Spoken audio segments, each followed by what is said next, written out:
মাসের শেষ দিকে এসে লিমিট শেষ হয়ে যায় সিলেটের সিএনজি ফিলিং স্টেশনগুলোতে। ফলে চরম ভোগান্তিতে পড়েন সিএনজি চালিত গাড়িগুলোর চালক। এবার ঘন্টার পর ঘন্টা লাইনে দাঁড়িয়ে গ্যাস না পেয়ে দক্ষিণ সুরমায় সিলেট ঢাকা মহাসড়ক অবরোধ করেন তারা। শনিবার সন্ধ্যায় দক্ষিণ সুরমায় তেলিবাজারে সিলেট ঢাকা মহাসড়ক অবরোধ করেন অটোরিকশাসহ সিএনজি চালিত গাড়ির চালকরা। এ সময় তেলিবাজারে মহাসড়কে দুদিকে দীর্ঘ যানজট সৃষ্টি হয়। খবর পেয়ে দ্রুত দক্ষিণ সুরমা থানা পুলিশ ঘটনাস্থলে এসে তেলিবাজারের সিএনজি ফিলিং স্টেশন কর্তৃপক্ষকে অনুরোধ করে গ্যাস সরবরাহের।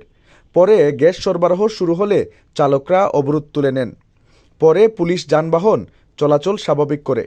দক্ষিণ সুরমা থানার ভারপ্রাপ্ত কর্মকর্তা মোহাম্মদ ইয়ারদুস হাসান সিলেট ভিউকে বলেন, সরকারি নির্দেশনা অনুযায়ী বিকেলে ফিলিং স্টেশনগুলোতে গ্যাস সরবরাহ বন্ধ থাকে, কিন্তু দিনে কয়েক ঘন্টা লাইনে দাঁড়িয়ে থেকে বিকেলে তেলিবাজার পাম্পটি বন্ধ হয়ে গেলে চালকরা ক্ষুব্ধ হয়ে পড়েন এবং সন্ধ্যায় সিলেট ঢাকা মহাসড়ক অবরোধ করেন।